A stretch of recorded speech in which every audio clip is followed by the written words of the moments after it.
단란주점의 늦은 밤 설거지통 물은 늘 미지근했고 그 위로 술과 국물과 사람의 말이 기름막처럼 떠다녔다. 여자는 그 물에 손을 담근 채 하루를 끝냈다. 기름때가 엉긴 접시를 닦아내듯 마음도 달아나갔지만 손은 멈추지 않았다. 그 여자는 아들의 어머니였다. 살다 보면 굳이 고백하지 않아도 되는 밤들이 있다. 그녀는 그런 밤들을 지나며 배웠다. 버티는 법, 말아버리는 법, 다음 날을 오게 하는 법. 그날 아들이 데려온 여자가 주방 뒤 조그만 테이블에 앉아 있었다.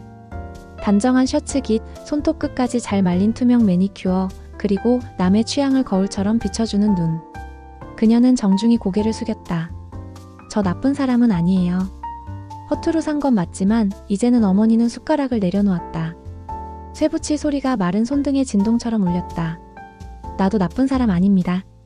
그래서 반대합니다. 아들이 몸을 기울였다. 소년 때 넘어져 까진 무릎을 보여주던 표정 그대로. 엄마, 과거야. 지금은 다른 일도 알아보고 있어. 내가 책임질게. 나 이 사람 사랑해. 사랑. 어머니는 속으로 그 단어의 표면을 쓸었다. 이곳을 드나들던 수많은 사랑들이 내일을 약속했고 모레는 사라졌다. 집세가 밀려도 술값을 외상으로 남겨도 다들 같은 말을 했다. 달라지겠다, 새로 시작하겠다. 그녀는 아들의 손등에 남은 거친 선들을 보며 문득 자신이 어릴 적 배운 기도문을 떠올렸다.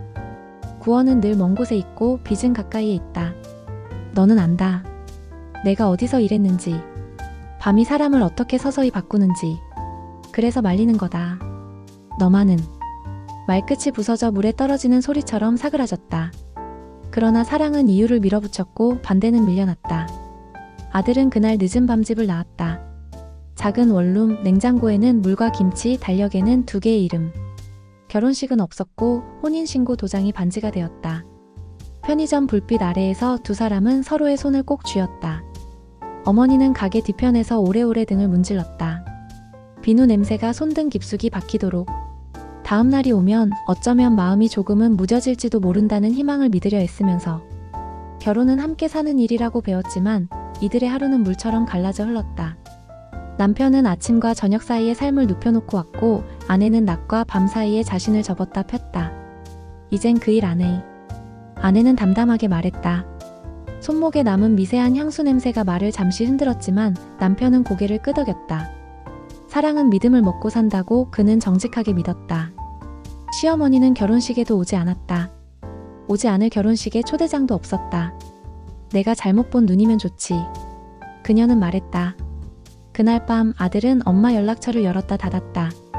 통화 버튼을 누르는 건 결국 자신이 틀릴 수 있음을 인정하는 일이었다. 습관처럼 늦게 퇴근한 어머니는 골목 끝 유리문 앞에서 발을 멈췄다. 네온사인이 젖은 바닥을 핥고 사람들의 웃음이 유리벽을 타고 번졌다. 그녀는 내부를 힐끗 봤다. 고개를 살짝 젖히며 웃는 얼굴, 손바닥으로 누군가의 팔을 툭 치는 익숙한 제스처. 아들의 아내였다. 어머니는 가만히 서 있었다. 마음이 얇은 종이처럼 찢어지는 소리가 났다. 그러나 눈을 질끈 감고 돌아섰다. 내가 본 게 다는 아니다. 자신에게 말했다.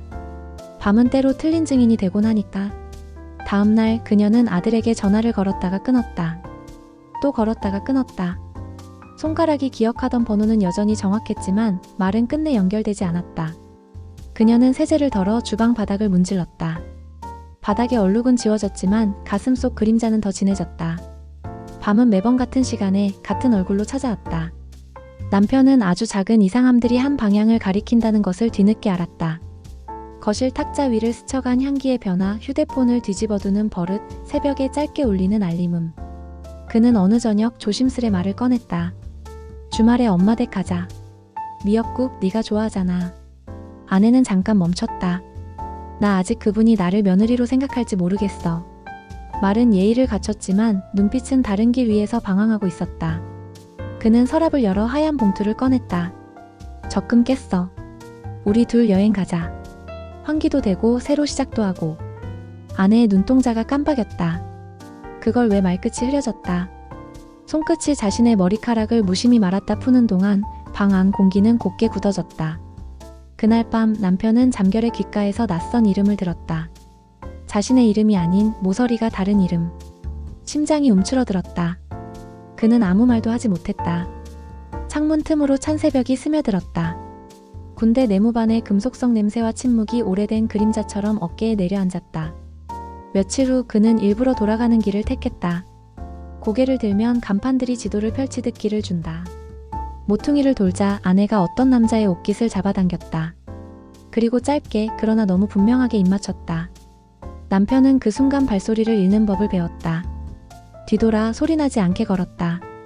무엇이 더 무너질 수 있는지 가늠할 수 없어서.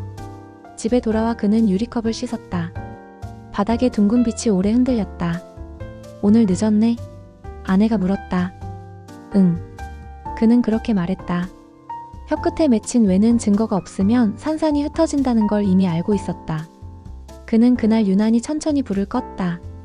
어둠 속에서만 들리는 금 가는 소리가 방 한가운데 놓였다. 어머니의 생일. 남편은 손에 작은 케이크를 들었다. 초는 숫자 대신 긴 막대 하나로 대신했다.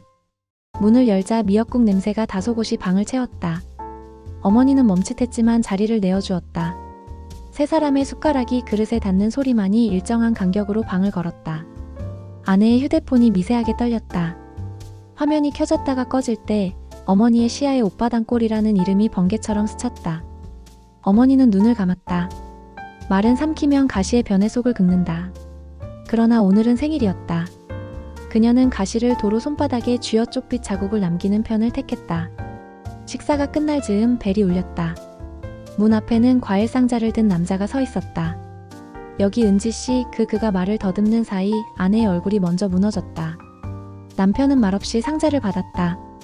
상자 옆면에는 익숙한 유흥주점 상호가 큼직하게 박혀 있었다. 향긋해야 할 과일 냄새가 역하게 느껴졌다. 누구냐?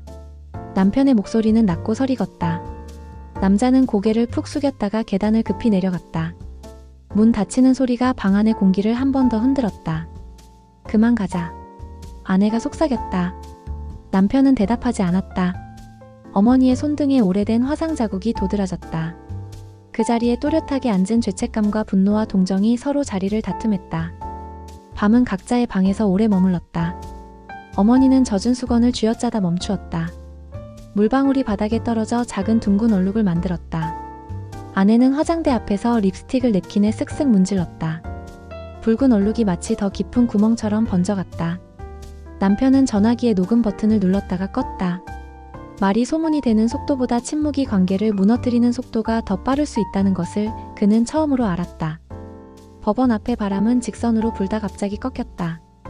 빌딩 벽면을 타고 내려온 바람이 종이 서류 끝을 파도처럼 들추었다. 남편은 펜을 쥐었다. 손끝이 떨렸고 마음은 뜻밖의 고요했다. 유책을 따지고 싶지 않아. 누구 탓이라고 적고 싶지도 않아. 다만 내가 이 결혼을 더는 유지할 힘이 없어.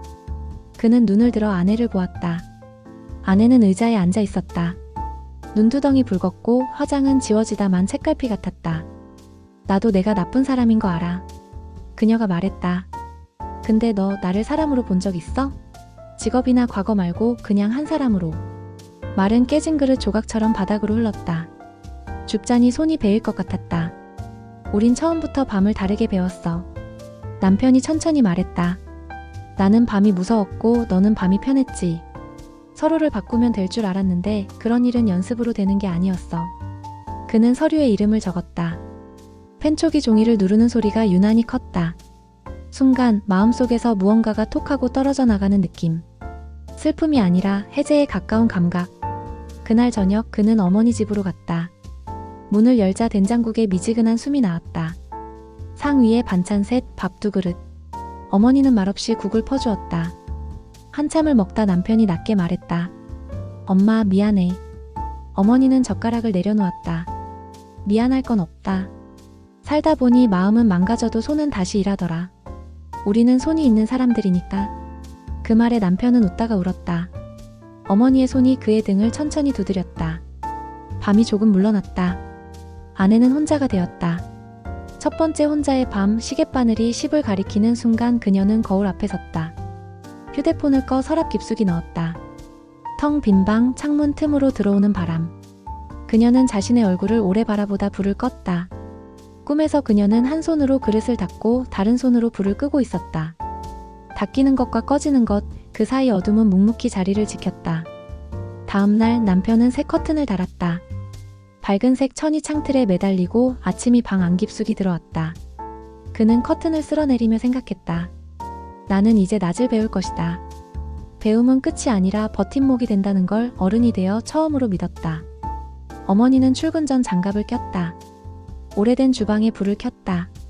흰 김이 피어오르는 순간 그녀는 혼잣말했다. 밤의 그릇도 낮의 그릇도 결국은 깨끗이 헹구면 다시 쓸 수 있지. 다만 어떤 그릇들은 함께 놓지 않는 게 낫다. 그녀는 조심스레 그릇을 선반 서로 다른 칸에 올려두었다.